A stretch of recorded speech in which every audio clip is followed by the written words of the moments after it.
নমস্কার বন্ধুরা, নতুন একটি রেসিপির ভিডিওতে আপনাদের সবাইকে স্বাগত জানাই। চলে এসেছি আপনাদের সাথে লাঞ্চের একটি রেসিপির ভিডিও শেয়ার করতে।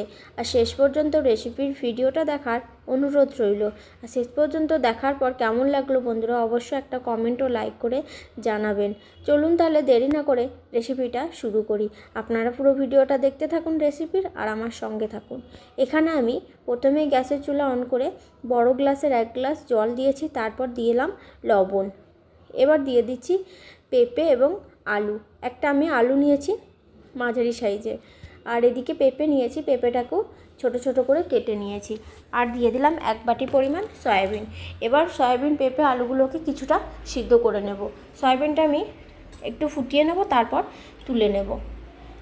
এবার দেখুন সয়াবিনগুলোকে একটু ফুটিয়ে নিয়েছি, একটু সিদ্ধ করে নিয়েছি। তারপর সয়াবিনগুলো একটা ছাঁকনার মাধ্যমে জলটাকে ঝরিয়ে নিচ্ছি।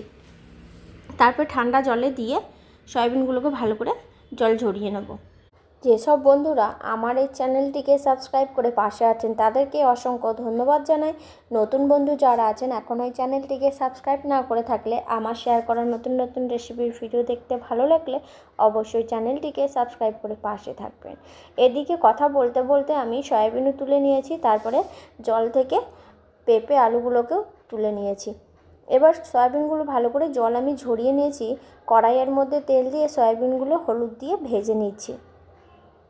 একটু লাল করে ভেজে নেব, তারপর সয়াবিন ভাজা হয়ে গেলে তুলে নেব।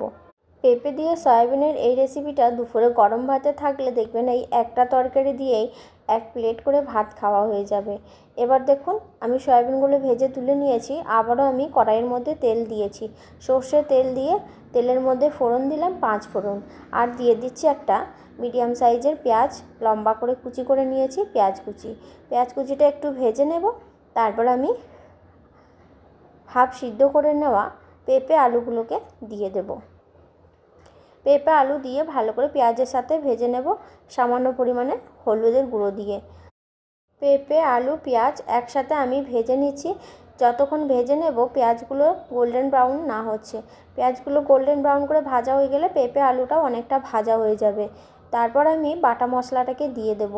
আর এইভাবে পেঁপে, আলু, সয়াবিনের এই রেসিপিটা একবার বানিয়ে খেয়ে দেখবেন, স্বাদ কিন্তু মুখে লেগে থাকবে। আবারও বানিয়ে খেতে ইচ্ছে করবে দুপুরে গরম ভাতের সাথে সয়াবিন পেঁপের এই রেসিপিটা। এবার দিয়ে দিচ্ছি বাটা মশলা বলতে এখানে আদা রসুন বাটা নিয়েছি বড় চামচের 1 চামচ। এবার দিয়ে দিলাম। তারপরে বাটা মশলাটাকে দিয়ে কিছুক্ষণ ভেজে নেব। তারপর একে একে গুঁড়ো মশলাগুলো দিয়ে দিচ্ছি। হলুদের গুঁড়ো দিয়ে দিলাম, তারপর জিরের গুঁড়ো, লবণ অবশ্যই পরিমাণ মতন দিয়ে নেবেন। আর এখানে আছে লঙ্কার গুঁড়ো আর কাশ্মীরি লঙ্কার গুঁড়ো একসাথেই মেশানো ছিল, সেই লঙ্কার গুঁড়োটাই আমি দিয়ে দিলাম যাতে ঝাল এবং কালার দুটোই হয়ে যায়। আর সামান্য পরিমাণে জল দিয়ে দিচ্ছি। তারপরে মশলাটাকে ভালো করে কষিয়ে নেব। প্রায় 3-4 মিনিট মতো কষিয়ে নিলেই মশলার কাঁচা ভাবটা চলে যাবে এবং মশলা থেকে তেল ছাড়তে শুরু করবে। এই সময় দিয়ে দিচ্ছি একটা টমেটো কুচি। একটা মিডিয়াম সাইজের টমেটো একটু পাতলা করে কুচি করে নিয়েছি, দিয়ে দিচ্ছি। টমেটো কুচিটা দিয়ে আবারও ভালো করে মশলার সাথে কষিয়ে নিচ্ছি। এইভাবে 3-4 মিনিট কষিয়ে নেওয়ার পরে আমি সয়াবিনগুলোকে দিয়ে দেব। বন্ধুরা আমার শেয়ার করা রেসিপির ভিডিওগুলো আপনাদের কেমন লাগে অবশ্যই একটা কমেন্ট করে জানাবেন। তার সাথে আপনারা কোথা থেকে দেখছেন সেটাও জানাবেন।